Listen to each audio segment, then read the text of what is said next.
오늘은 대림절 세 번째 주일입니다. 말씀으로 새로워지는 교회라는 표 아래 온 성도들이 믿음과 소망과 사랑으로 하나 되어 영과 진리로 예배합니다. 아멘. 너희 권능 있는 자들아, 영광과 능력을 여호와께 돌리고 돌릴지어다. 여호와께 그의 이름에 합당한 영광을 돌리며 거룩한 옷을 입고 여호와께 경배할지어다. 여호와께서 자기 백성에게 힘을 주시며 여호와께서 자기 백성에게 평강의 복을 주시리로다. 아멘. 거룩하시고 존귀하신 성삼위일체 하나님, 마음과 뜻과 정성을 다하여 드리는 예배를 기쁘게 받아 주옵소서. 저희의 입술을 열어주셔서 성부 하나님의 성호를 찬송하게 하시며 손을 들어 십자가를 지신 성자 예수님의 은혜를 높이게 하시며 마음을 열어 성령 하나님의 인도하심을 기쁨으로 받게 하옵소서. 아무런 공로 없는 저희를 만세전부터 택하여 주시고 십자가 은혜를 받게 하시며 오늘도 거룩한 예배의 자리로 불러주신 하나님께 감사와 찬송과 영광을 올려드리오며 예수님의 이름으로 기원하옵나이다. 아멘. 참여의 기도 시간입니다. 다 같이 침묵으로 지난 시간들을 돌아보며 삶의 자리에서 지은 죄를 고백하며 참여하는 기도하겠습니다. 기도합니다.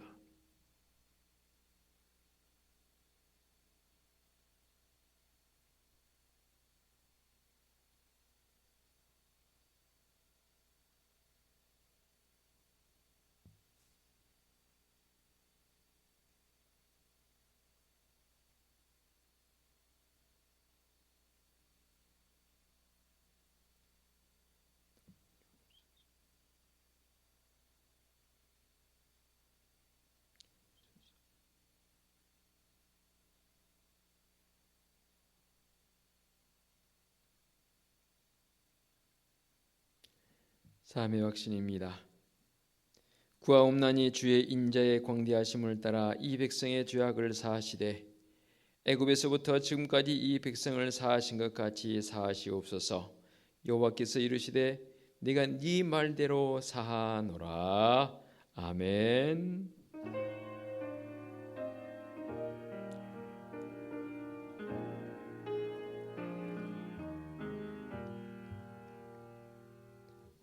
다 같이 자리에서 일어나셔서 찬송가 621장을 부르며 경배와 찬양합니다.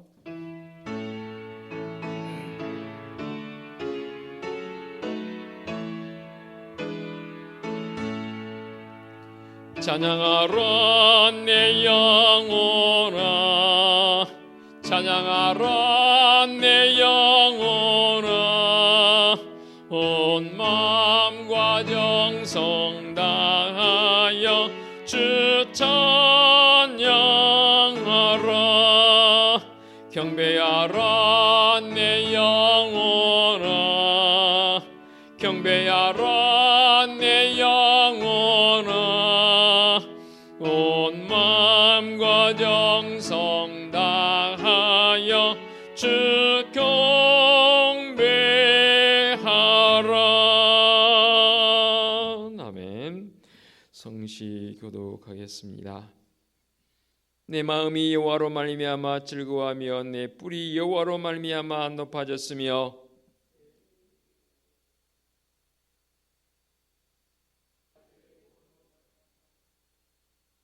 여호와와 같이 거룩하신 이가 없으시니 이는 주밖에 다른 이가 없고 우리 하나님 같은 반석도 없으심이니이다.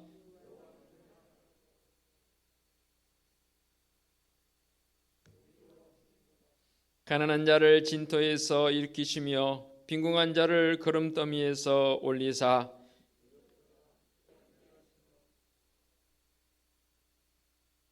그가 그의 거룩한 자들의 발을 지키실 것이요 악인들을 흑암 중에서 잠잠하게 하시리니 힘으로는 이길 사람이 없음이로다. 여호와를 대적하는 자는 산산이 깨어질 것이라. 하늘에서 우레로 그들을 치시리로다. 아멘. 사도신경으로 우리의 신앙을 고백하겠습니다. 나는 전능하신 아버지 하나님 천지의 창조주를 믿습니다. 나는 그의 유일하신 아들 우리 주 예수 그리스도를 믿습니다. 그는 성령으로 잉태되어 동정녀 마리아에게서 나시고 본디오 빌라도에게 고난을 받아 십자가에 못 박혀 죽으시고 장사된 지 사흘 만에 죽은 자 가운데서 다시 살아나셨으며 하늘에 오르시어 전능하신 아버지 하나님 우편에 앉아 계시다가 거기로부터 살아있는 자와 죽은 자를 심판하러 오십니다. 나는 성령을 믿으며 거룩한 공교회와 성도의 교제와 죄를 용서하는 것과 몸의 부활과 영생을 믿습니다. 아멘. 자리에 앉으시기 바랍니다. 찬송가 19장 찬양 드립니다.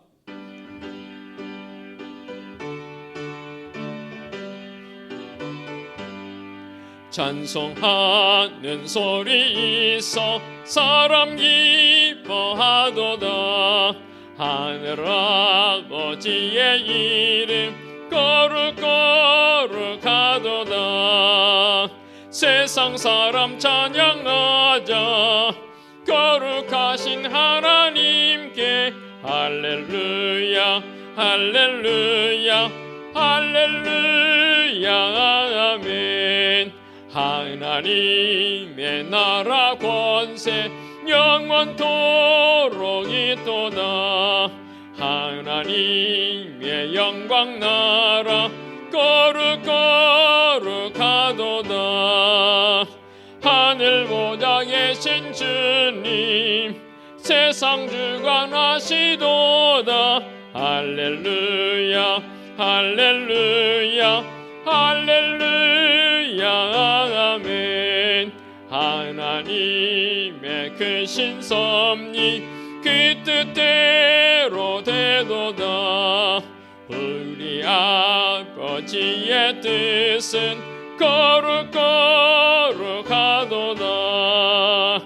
주여 속히 임하셔서 깊은 나를 주옵소서. 할렐루야 할렐루야 할렐루야 아멘 아멘. 기도하시겠습니다. 우리의 예배를 기쁨으로 흠양하시는 거룩하신 여호와 아버지 하나님, 오늘도 주님 앞에 거룩한 성일로 지키며 예배자로 불러주시니 참으로 감사합니다. 지난 한 주간 주님의 이름 앞에 우리가 빛된 삶이요 소금된 삶을 살아야 할 터인데 오히려 주님의 빛을 가리는 우리의 삶은 아니었는지 돌아봅니다. 마음속에 오직 하나님의 나라와 의를 구하는 자의 모습으로 살아야 할 우리들인데 세상의 것을 구하고 세상에 우리의 마음이 빼앗겨버린 이 안타까움 주님, 용서를 구하옵느니 사하여 주시옵소서. 오직 주 바라기의 모습으로 살아야 할 우리의 인생의 애정일 터인데 오 주님, 지나온 시간들을 다 십자가에 내려놓고 이제 우리가 살아야 할 시간들을 주님의 의와 주님의 뜻을 구할 수 있는 믿음의 성도적 삶이 되게 하여 주시옵소서. 특별히 코로나19라는 이 바이러스를 통해서 온 나라가 이 바이러스를 통해서 움츠려 있습니다. 주님, 불쌍히 여겨 주시옵소서. 긍휼히 여겨 주시옵소서.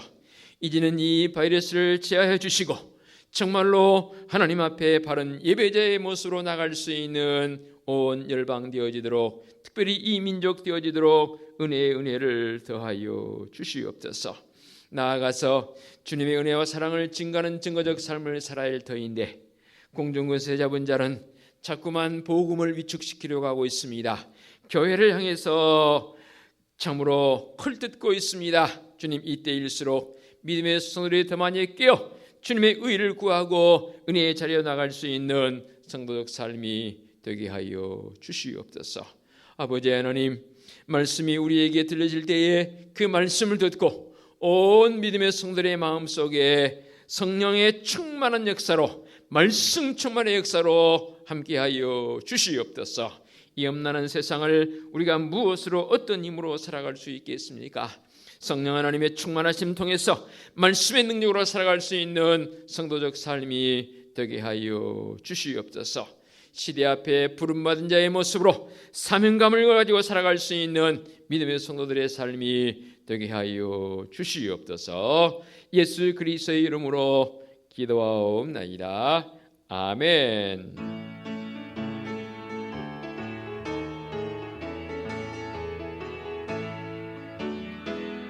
하늘에 계신 우리 아버지의 이름을 거룩하게 하시며 아버지의 나라가 오게 하시며 아버지의 뜻이 하늘에서와 같이 땅에서도 이루어지게 하소서. 오늘 우리에게 일용할 양식을 주시고 우리에게 잘못한 사람을 용서하여 준 것 같이 우리 죄를 용서하여 주시고 우리를 시험에 빠지지 않게 하시고 악에서 구하소서. 나라와 권능과 영광이 영원히 아버지의 것입니다.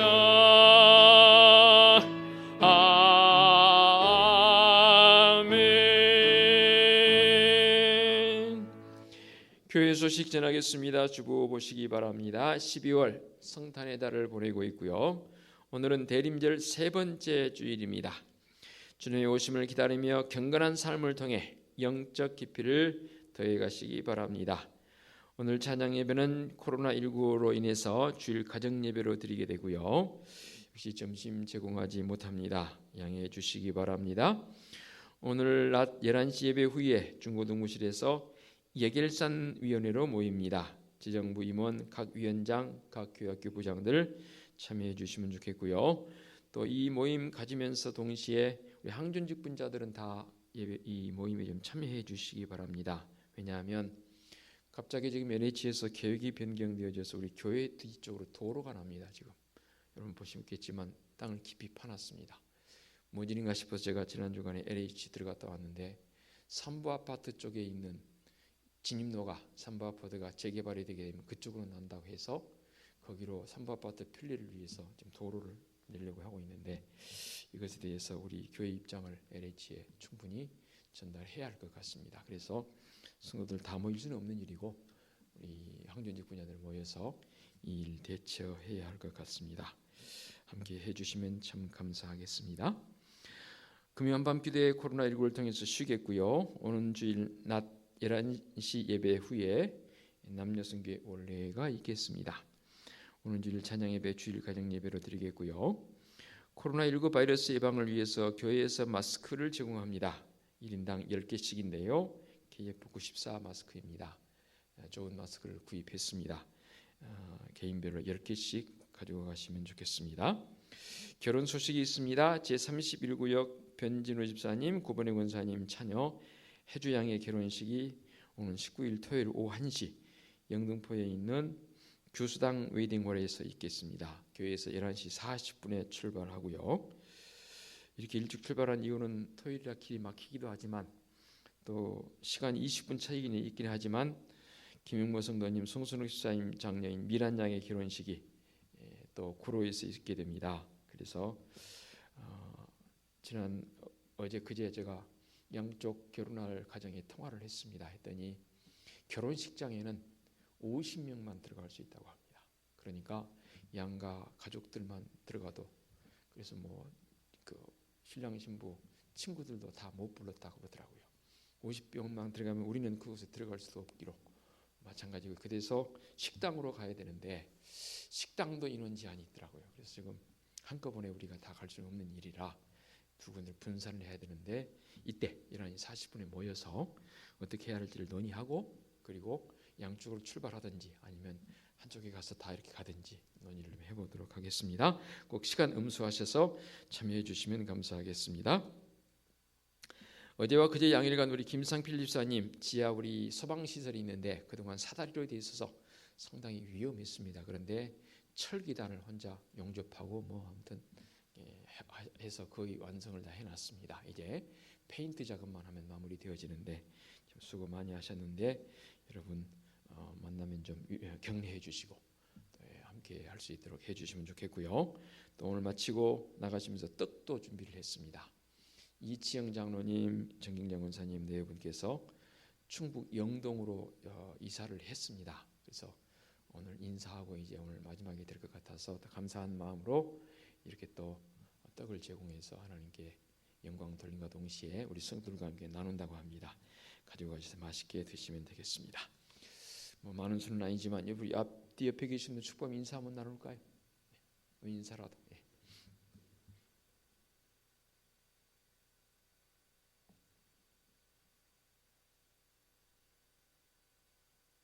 우리 은혜숲 교회가 생기고 2부 예배는 9시 반 예배는 이렇게 처음으로 드린 것 같습니다. 또 은혜가 됩니다. 코로나19 기간 동안 해보려고 하는데 아무튼 여러분 기도해 주시고 참여해 주시면 감사하겠습니다. 봉헌 찬송 드리겠습니다. 633장. 나의 하나님 받으소서 주께 드리는 이 예물을 소리 높여 감사하로 주께 드리네.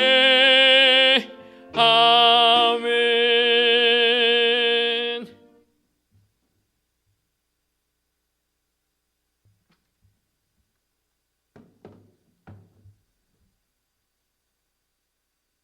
봉헌기도 드리겠습니다. 사랑과 은혜가 풍성하신 하나님 아버지, 12월 우리 주님의 오심을 기다리는 대림절 세 번째 주일을 맞이해서 온 성도들의 마음속에 빛으로 오신 우리 주님을 사모하며 사는 이 한 주간, 그리고 우리의 삶에서도 빛된 삶을 살아가게 하여 주시옵소서. 예배하는 성도들 빈손으로 나오지 않고 모든 것이 하나님의 것임을 고백하며 11주 예물을 봉헌합니다. 범사에 감사한 일들이 있어서 감사 예물도 봉헌합니다. 선교적 사명을 가지고 선교 예물도 봉헌하옵고, 어려움 당한 이웃을 조금이라도 돕고자 구제 예물도 봉헌하오며, 매주 잊지 않고 건축 예물과 주일 예물을 봉헌합니다. 예물을 봉헌하는 사랑하는 성도들의 가정, 사업장, 직장에 주님의 특별하신 은총, 어루만지심, 개입하심, 간섭함을 통해서 날마다 든든히 서가는 은혜의 역사가 있게 하여 주시옵소서. 주님의 핏값으로 세워주신 우리 은혜숲 교회가 주님의 은혜 가운데 날마다 든든히 서가게 하시니 참으로 감사합니다. 이제 남은 올해의 보름여 시간들 주님과 더 깊이 동행하게 하옵시고, 말씀 앞에 귀 기울이며 바른 예배자의 모습으로 서가며, 그리 아니하실지라도 여호와를 말미암아 기뻐했던 그 감격의 순간들, 그 마음을 나눌 수 있는 전도적 삶을 살아갈 수 있는 성도들을 되게 하여 주시옵소서. 코로나19 바이러스 확진자들이 점점 늘어남을 통해서 더 우리의 삶의 반경이 위축되어집니다. 이때일수록 주님 의지하고 주님 바라보고 나갈 수 있는 성도들을 되게 하여 주시옵소서. 특별히 종이 교육부서를 위해 기도합니다. 다음 세대의 부흥을 우리가 늘 기도하고 있지만 현실의 모습 속에서는 너무나 안타깝습니다. 참으로 코로나19라는 이 바이러스를 통해서 학교 교육의 중단과 모든 것들의 삶에서의 중단되어짐을 통해서 우리의 자녀들마저도 위축되고 있습니다. 주님, 우리 자녀들의 다음 세대에 참으로 그들의 마음을 깨워주시고 일깨워 주셔서 주님 앞에 나와 예배할 수 있는 믿음의 결단도 있게 하여 주옵시고, 이 귀한 생명들을 끌어안고 우리 교회사들 날마다 눈물로 기도하게 하여 주시옵소서. 김상필 일사님, 지난 주간 참으로 이틀 동안이나 교회의 시설을 위해서 힘쓰고 애쓰게 해주시니 감사합니다.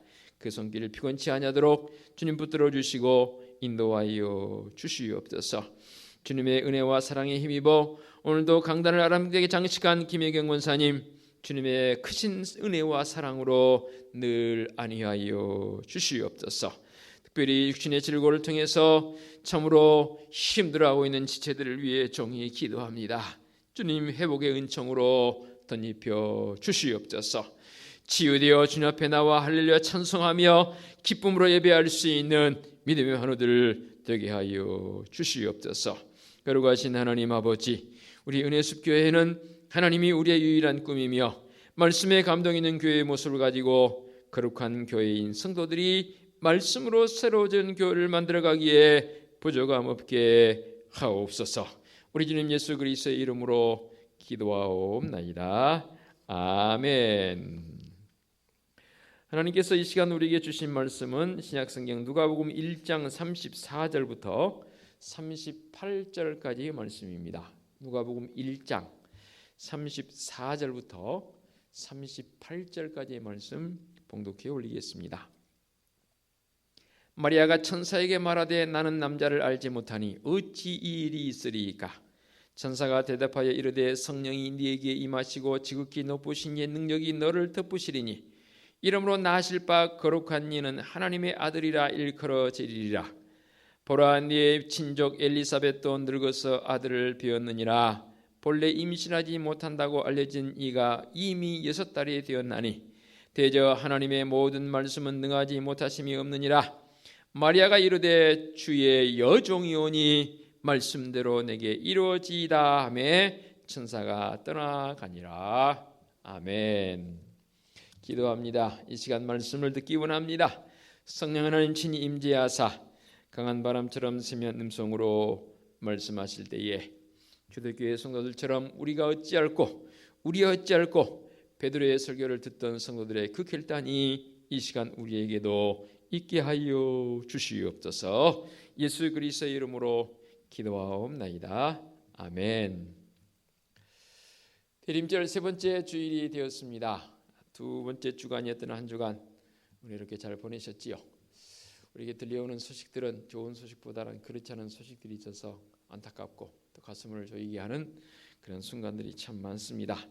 이럴 때일수록 더욱 주님의 백성들은 평강의 왕으로 오신 우리 주님 예수 그리스도로 말미암아 삶의 자리가 평강의 모습으로 넘치시기를 축원합니다. 2000여 년 전에 우리 주님 이 땅에 오셨습니다. 하나님의 뜻을 이루시고 우리 인간을 구원하기 위해서 이 땅에 오신 주님 예수 그리스도, 구약의 말씀을 통해서 선지자들을 통해서 여러 군데에서 예언되었었지요. 예언하신 바대로 이 땅에 평강의 왕으로 오신 예수님, 30여 년 좀 넘게 사시면서 십자가에 죽으시고 부활 승천하시고 다시 오시리라고 말씀하시면서 승천하셨습니다. 성경의 가장 큰 예언은 예수님의 탄생 기사 아니겠습니까? 그리고 주님께서 다시 오시리라라고 지자들을 보는 앞에서 승천하시면서 약속도 해 주셨습니다. 이 예언의 말씀이 반드시 이루어질 줄로 믿습니다. 주님께서 이 땅에 오신 성탄절 너무나도 기쁜 날입니다. 얼마 전에 어디 커피점에 가까운 데 갔더니 그 커피점에 캐롤을 틀어놨어요. 일부 때는 제가 언급 안 했는데 그 캐롤을 들으니 너무너무 마음속에 새로움이 있더라고요. 그래서 제가 인사를 드렸습니다. 너무너무 감사합니다. 그랬더니 그 주인이 또 왜요? 나 저기 옆에 있는 교회 목사인데요. 카페에서 캐롤을 틀어놓은 게 내가 참 너무너무 오래간만이어서 너무 감사해서 인사드린다 그랬더니 막 웃으시더라고요. 예, 기쁜 날이죠. 감사의 날이고. 그러나 우리 하나님의 입장에서 봤을 때에는 기쁜 날만은 아닐 것 같아요. 어느 주석가가 그렇게 표현을 해놨어요. 하나님의 입장에서 봤을 때 이 성탄절은 슬픈 날이 될 수도 있다. 왜요? 십자가의 고난이 예고되었기 때문 아니겠습니까? 이렇게 주님께서 이 땅에 오실 때에 많은 사람들이 주님을 영접했지요. 그러나 정말로 주님을 영접해야 할 사람들은 영접지 못했습니다. 누구인가요? 말씀에 언급되는 대로 성경을 연구하던 서기관들, 대제사장들, 또 바리새인들, 사두개인들 등등 소위 말해서 지도자급에 있던 사람들은 예수님을 영접지 못했습니다. 왜 이럴까요? 왜 그들은 주님을 영접지 못했을까요? 이에 반해서 오늘 말씀에 등장하는 두 여인이 있습니다. 바로 사가랴, 제사장인 사가랴와 그의 아내인 엘리사벳. 사가랴와 엘리사벳에서 세례자 요한이 태어났고 요셉과 마리아에게서 우리 주님 예수 그리스도가 탄생하게 됩니다. 그런데 오늘 말씀을 중심해서 먼저 마리아와 관련된 본문만 읽었지만 사실은 이 누가복음 전체적 입장에서 봤을 때에 두 인물이, 즉 세례자 요한과 예수님에 대해서 너무나 자세하게 설명을 해놨습니다. 이 누가복음의 저자는 말 그대로 누가입니다. 그런데 마태나 마가나 요한복음에는 기록되어지지 있는 이 세례자 요한의 탄생과 더불어서 예수님의 수태고지, 이것들에 대해서 또 사가랴의 예언과 함께 여러 사람들의 주님을 향한 찬미의 그 고백들, 그런 고백들이 무려 80절이라는 굉장히 긴 분량에 걸쳐서 이렇게 말씀을 기록해 놓는 것을 보게 됩니다. 주님의 길을 예비하는 자로 태어날 세례자 요한, 그의 어머니인 엘리자벳, 그의 아버지인 제사장 사가랴는 이미 나이가 제법 있는 연로한 그러한 연령에 처해 있지 않습니까? 그런데 그에게도 안타깝게도 아들이 없었습니다. 자녀가 없었습니다. 그런 그에게 임신이 있어서 아이를 낳을 것이라고 가브리엘 천사를 통해서 말씀하실 때에 적전이 얼마나 놀랐을까요? 그리고 이제 세례자 요한이 이제 태 속에 6개월 정도의 어떠한 태 속에서의 기간이 되었을 때에 가브리엘 천사가 마리아에게 나타나서 수태고지를 합니다. 네가 아들을 낳을 것이라 라는 이 수태고지는 마리아에게 있어서 엄청난 일입니다. 정말로 일반적인 상식 속에서는 받아들일 수 없는 놀라운 사건이 바로 예수님의 수태고지 아니겠습니까? 다른 복음서에서는 흔적조차 찾아볼 수 없는 이 기록들, 너무나 귀한 기록입니다. 왜 누가는 이런 이야기들을 여기에다 썼을까요? 마태나 마가나 요한복음을 기록한 저자들은 이런 기록들을 남기지 않았는데 왜 누가만이 유독이 이 길게 이런 이야기를 자세하게 기록했겠냐 그 말입니다. 물론 다른 말씀 복음서를 기록한 저자들도 주님을 향한 관심이 참 높은 그러한 대단했던 그러한 저자들이지요. 그러나 누가는 누구보다 더 큰 관심이 있었습니다. 그 관심이 뭐냐면 바로 하늘의 하나님. 우리도 하늘의 하나님께 관심이 있지 않습니까? 관심이 있으니까 이 자리에 나왔지요. 그런데 그 하늘에 계신 하나님께서 이 땅에 대해서 얼마나 주도 면밀하게 세밀하게 그리고 깊게 배려하고 계시는지, 생각하고 계시는지, 계획하고 계시는지를 드러내주는 사건의 기록이 바로 오늘 이 누가복음 1장이더라 그 말입니다. 누구의 삶에 대해서요? 데오빌로와 같은 사람들의 삶에 대해서 이 누가는 하나님께서 그렇게 관심을 가지고 계신다라는 표현 아니겠습니까? 1장 3절에 보게 되면 수신자를 언급해 놓고 있습니다. 데오빌로 각하에게로 차례대로 써보내는 것이 좋은 줄 알았노니라고 이 누가는 이 편지의 수신자를 밝히고 있거든요. 사도행전도 마찬가지죠. 누가가 기록을 했으니까. 데오빌로 뜻이 하나님의 친구라는 뜻입니다. 하나님의 친구일 만큼 믿음의 분량이 충분했고 하나님 제일주의로 살고자 했던 그 사람, 그 데오빌로를 향해서 여기서 편지 쓰고 있는 이 누가의 그 마음, 데오빌로만 해당된 게 아니라 오늘을 사는 모든 성도들, 하나님 제일주의로 하나님을 바라보고 있는 성도들 향해서도 이 말씀을 기록한 줄로 믿습니다. 그래서 하나님과 친한 사람들에 대해서 하나님께서 얼마나 하나님의 생각의 보따리가 많은지를 보여주고 있는 사건입니다. 보따리를 하니까 이런 생각이 납니다. 저도 어렸을 때 저희 가족이 대가족으로 살았습니다. 저희 부모님 또 저희 작은아버지 가족, 할아버지 할머니를 모시고 사는 그야말로 시골 정말로 대가족으로 살았습니다. 어렸을 때 더러 할머니께서 이야기를 해주신 기억이 납니다. 옛날에라는 그 표현을 써가면서 하나 끝나면 할머니 또 그러면 어디서 나오는지 참 그 이야기들이 술술술술 나오는, 아마도 할머니가 계신 분들은 그런 추억들이 다 있을 것 같습니다. 그러니까 할머니께서 이야기 보따리를 한번 딱 풀으시면 아이들에게는 더 없는 귀한 시간이죠. 요즘은 뭐 부모들이 책이 있어서 엄마 또는 아빠 책 읽어주세요. 그러면 잠자리에 누워서 이렇게 읽어주면 아이들이 이제 잠들면 불 끄고 이불 덮어주고 나오는 부모들의 모습 심심치 않게 저도 그렇게 해본 적이 있습니다.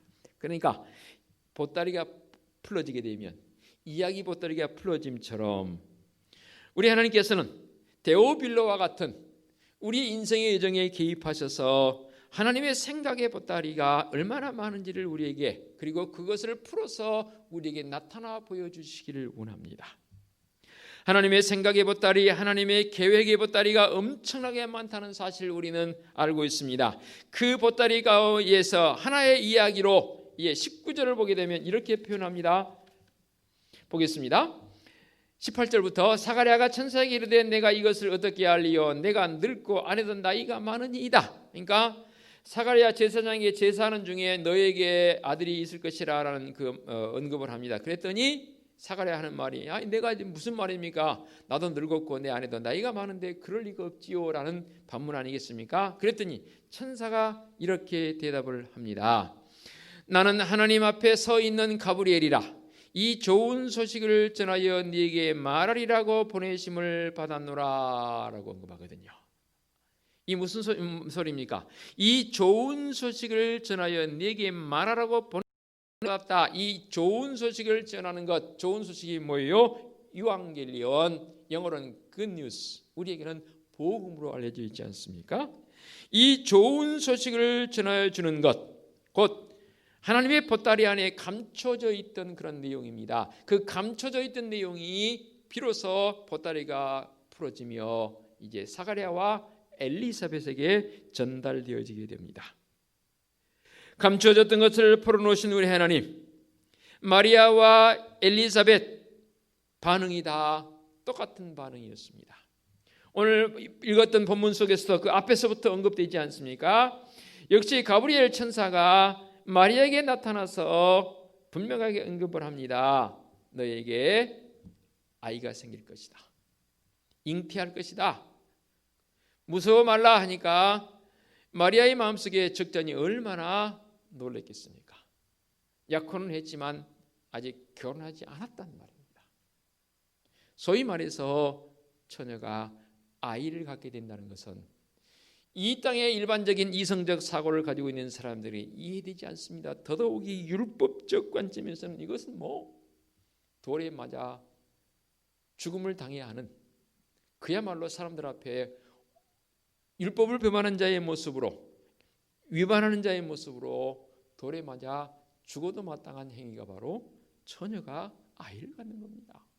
있을 수가 없는 일이고 이해되지도 않고 본인뿐만 아니라 온 가족이 다 이제 엄청난 소용돌이에 몰릴 그런 상황이 바로 처녀가 아이를 갖는 행위지 않습니까? 바로 마리아와 더불어서 엘리사벳도 적잖이 놀랬을 이 엄청난 사건 앞에 가브리엘 천사를 통해서 좋은 소식이라는 굿뉴스라는 소식으로 그들에게 들려지게 됩니다.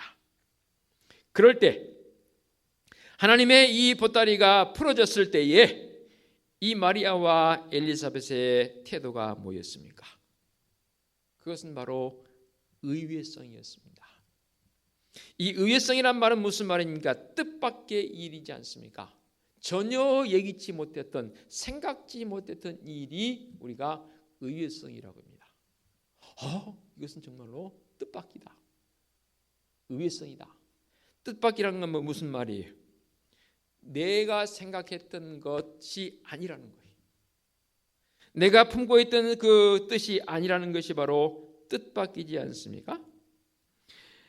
이렇게 뜻밖의 일들이 하나님의 보따리가 풀어지면 마리아와 엘리사벳에게만 나타나는 것이 아니라 오늘을 사는 나에게도 우리에게도 분명히 나타나야 합니다. 그 하나님의 보따리가 그러면 어디에서 풀리게 되어 있습니까? 나에게서, 엘리사벳과 마리아에게서 있었던 그 사건이 바로 나에게도 풀려야 되는데 그 하나님의 보따리가 풀리려면 반드시 나에게는 의외성이 준비되어 있어야 합니다. 의외성, 하나님의 보따리가 풀리려면 그 의외성은 언제나 우리의 마음속에 늘 늘 살아있어야 합니다. 우리의 신앙생활의 의외성이 죽어버리게 되면 하나님의 보따리가 풀릴 리가 없습니다. 아니, 풀리지 않습니다. 도대체 무슨 말입니까? 예레미야 33장 3절의 말씀, 우리가 잘 알고 있는 말씀, 너는 내게 부르지라. 내가 알지 못한 크고 비밀한 일을 내게 보이리라. 내가 응답하겠고 내가 내게 보이리라 라는 그런 말씀으로 우리에게 다가오지 않습니까? 기도할 때 가장 대표적인 문구로 사용되어지는 예레미야 33장 3절의 말씀이지만, 너는 내게 부르짖으라.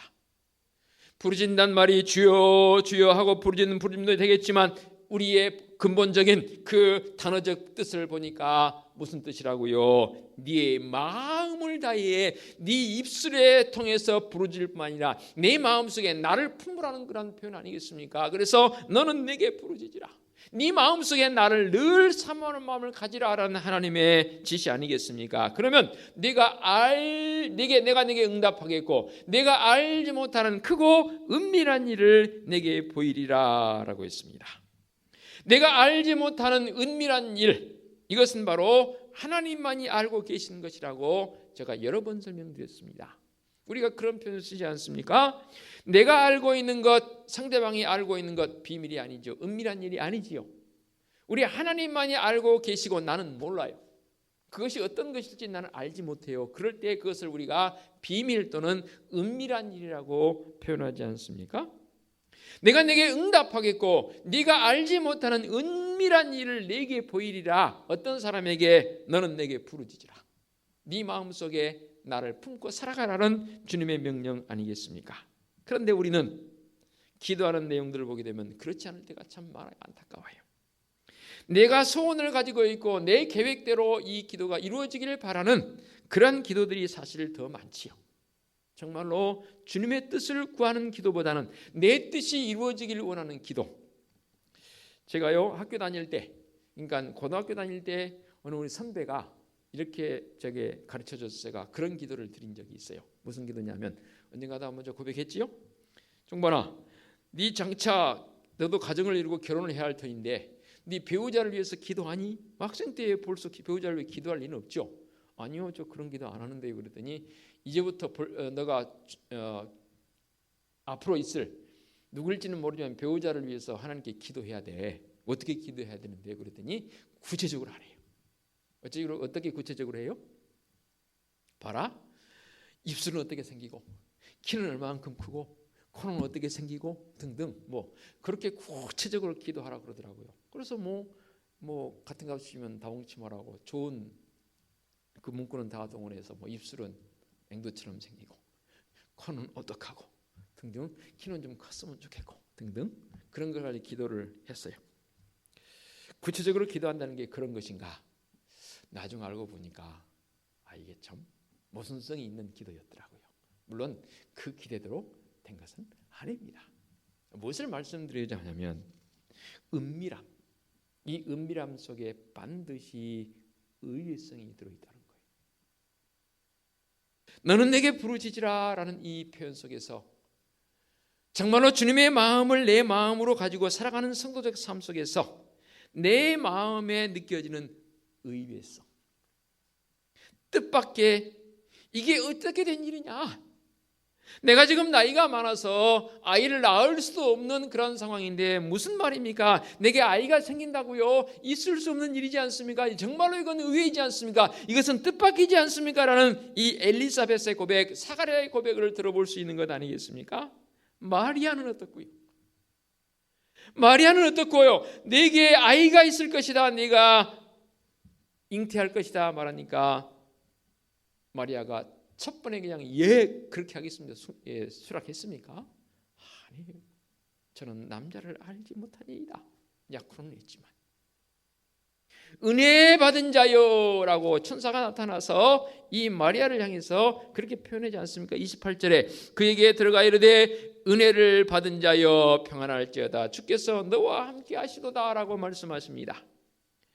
그때에 이 마리아가 듣고 놀랐다 했습니다. 이런 인사가 무슨 인사입니까? 할 때에 천사가 말합니다. 마리아야 무서워하지 마라. 너가 하나님께 은혜를 입었느니라. 너가 잉태하여 아들을 낳을 것인데 그 이름을 예수로 하라. 저도 말씀드렸습니다. 처녀가 아이를 갖는다고요? 있을 수 없는 일입니다. 아니, 있어서는 안 되는 일입니다. 그런데 마리아에게 이것이 적용되어집니다. 엘리사벳 입장에 봤을 때는 나이가 많기에 이미 아이를 갖는 것에 대해서 다 접어버렸습니다. 쉽게 표현하면 다 포기 상태입니다. 더 이상 아이를 낳을 수가 없는 그런 상황으로 간주했습니다. 그런데 이런 사가랴와 엘리사벳에게 의외성이 나타납니다. 그런 예상과 소원을 갖고 있지 않았던 그런 사람이었습니다. 의외성이 바로 그 속에 보존되어 있었지요. 마리아는 전혀 그런 예상과 소원을 갖고 있지 않던 그런 사람이었다라고 주석가들은 주석을 달더라고요. 그러니까 의외성이 보존되어 있는 모습, 이게 바로 엘리사벳과 마리아에게 적용되어지는 부분입니다. 모든 사람을 향해서는 하나님의 생각의 보따리가 있습니다. 또한 하나님의 계획의 보따리도 여기에 있습니다. 그런데 왜 못 풀어내는지 아십니까? 왜 안 풀어주신지 아십니까? 우리의 마음속에 의외성이 준비되어 있지 않습니다. 그러기에 하나님께서는 그 보따리를 풀어내시지 않습니다. 이게 무슨 뜻일까요? 단순히 그냥 서프라이즈를 위해서, 깜짝 놀라는 기쁨을 위해서만 그러신 게 아니라 그 말입니다. 마리아에게 지금 예수님의 잉태가 뜻밖의 일 아니겠습니까? 전혀 상상지도 못했던 일 아니겠습니까? 생각지도 못했던 일 아니겠습니까? 하나님의 보따리가 풀릴 때에 그것이 의외의 일이 되어야 하는 이 마음가짐, 그 뜻밖의 일이 과연 무엇을 통해서 우리에게 나타나겠습니까? 답은 바로 뜻밖이라는 것은 내 뜻이 잠재워지고 내 뜻 밖에 있는 것을 말합니다. 그러니까 내 뜻이 없어질 때에 하나님의 뜻은 나타나게 되어 있습니다. 이게 바로 뜻밖입니다. 이렇게 뜻이 없어져 버리면 하나님의 뜻의 보따리가 분명히 풀리게 되어 있습니다. 할머니의 이야기 보따리 그 이상으로 하나님의 보따리는, 계획의 보따리는 풀리게 되어 있습니다. 다시 한번 언급해 봅니다. 약혼한 여자가 임신을 했습니다. 약혼한 남자의 입장에서 봤을 때에 내 아이가 아닐 터인데 가만히 있을 수가 없는 일이지요. 그래서 오늘 말씀에 기록되어지면 요셉이 마태복음에서 그렇게 표현되어 있더라고요. 가만히 끊고자 했습니다. 왜냐하면 요셉은 의로운 사람이었거든요. 여느 사람 같으면, 아니 나하고 아직 결혼도 안 했는데 내 약혼자가 아이를 가졌다고 밖으로 알려서 아마도 가만두지 않았을 것입니다. 그런데 마리아의 약혼남인 요셉은 의로운 사람인지라 가만히 끊고자 했습니다. 그때에 천사가 요셉에게 나타나서 분명히 마리아 데려오기를 두려워하지 말라, 주저하지 말라. 그 요셉도 천사의 그 메시지 앞에 순종하지 않습니까? 그리고 오늘 말씀에 기록되어진 이 마리아의 고백이 오늘의 고백이 되어야 합니다. 마리아가 천사에게 말하되 나는 남자를 알지 못하니 어찌 일이 있으리까 라고 했습니다. 그리고 나서 최종적으로 마리아가 고백한 그 고백이 뭡니까? 마리아가 이르되 38절 주여 주의 여종이오니 말씀대로 내게 이루어지이다. 말씀을 준비하다 보니까 주석에 이런 게 있더라고요. 참 독특한 일인데요. 무슨 일이냐면 구약의 선지자들을 통해서 메시아의 수태고지가 예언이 되어 있지 않습니까? 이사야 선지자라든지 이 메시지를 들었기 때문에 당시에 메시아 대망 사상이 팽배하던 시대입니다. 메시아 대망 사상이 무엇인지 말씀드려서 알 겁니다. 그러니까 말라기 이후에 400년 기간의 이 중간기를 거치면서 이 땅에 메시아를 기다리는 그 대망 사상이 가장 무르익었을 때가 이제 예수님 태어나기 그 무렵이라고 해요. 그때에 처녀들이 벨레헴을 중심해서 처녀에게서 메시아가 태어난다고 했으니까 자기가 그런 은택을 입기 위해서 이 베들레헴 중심에서 결혼도 하지 아니하고 처녀들이 제법 그 베들레헴을 중심에서 상당히 제법 그쪽에서 처녀들이 살고 있었다고 합니다. 그러니까 내가 그런 이 마리아와 같은 그런 은혜 그것을 입기 위해서 주석가들은 그렇게 당시의 시대적 배경을 주석을 달아놨더라고요. 그럴 수 있을 것 같아요. 그런데 마리아의 삶, 단순히 그냥 하루아침에 불러서 예수님을 수태고지하는 그런 사건이 아니더라고 말입니다. 정말로 마리아적 삶의 모습으로 들어갔을 때에 그에게 상상치도 못할 의외의 일이 일어날 수 있었던 것은 항상 마리아의 그 삶의 모습 속에서 주님의 뜻을 구하는 자의 삶이었다 그 말입니다. 주님의 뜻을 이루소서 고요한 중에 기다리니. 그렇습니다. 우리에게는 얼마나 내 나름대로의 계획이 많은지 몰라요. 주님을 믿는다 하면서도 대림절 기간을 보내는 우리의 입장에서 봤을 때 얼마나 우리의 생각들이 많고 계획이 많은지 몰라요. 안타깝게도 그런 속에서는 의외성이 우리에게 보장되지 않는 한은 하나님의 계획의 보따리는 풀어지지 않습니다. 그래서 오늘도 주님 앞에 나의 뜻, 나의 생각들은 다 십자가 아래 내려놔야 합니다. 그럴 때 하나님께서 나를 통해서 하나님의 큰 뜻을 이루어 가실 줄로 믿습니다. 그래서 너희는 먼저 그의 나라와 그의 의의를 구하라 했지 않습니까? 오늘 대림절 세 번째 주간을 보내면서 이 말씀이 내 삶 속에 그대로 적용되었으면 좋겠습니다. 마리아와 같은 심정으로 또 엘리자벳과 같은 그러한 심정으로 살아갈 때에 의외성이 내 속에 있을 때 그 의외성을 가진 사람은 그렇게 고백한다고 하더라고요. 날마다 새롭다고 그래요. 내일은 내가 무슨 계획이 있으니까 라고 하고 그런 계획을 가지고 눈을 떴을 때 그 계획을 이루기 위해서 사는 사람들은 새롭지가 않아요. 그런데 그 계획이 내게는 없습니다. 왜? 하나님께서 이루어 가실 거니까. 그리고 나는 내 마음속에 하나님의 마음을 품고 살아갈 때에 아침에 눈을 떴습니다. 그날이 새롭습니다. 이게 바로 내 속에 있는 의외성, 그리고 이 의외성을 통해서 주님의 뜻이 이루어지고 내 뜻은 다 잠재워지는 그런 은혜의 삶을 사는 이 대림절 세 번째 주간이 되어지시기를 부탁드리겠습니다. 기도합니다. 하나님 아버지 감사합니다. 이 대림절 기간에 우리를 예배자로 불러주시고 말씀을 통해서 정말로 내 뜻은 다 십자가 아래 내려놓고 주님의 뜻을 이루기 위해서 부름받았던 마리아처럼 엘리자벳처럼 살아가는 성도적 삶이 되게 하여 주시옵소서. 예수 그리스도의 이름으로 기도하옵나이다. 아멘. 결단 찬송 84장 찬양 드립니다.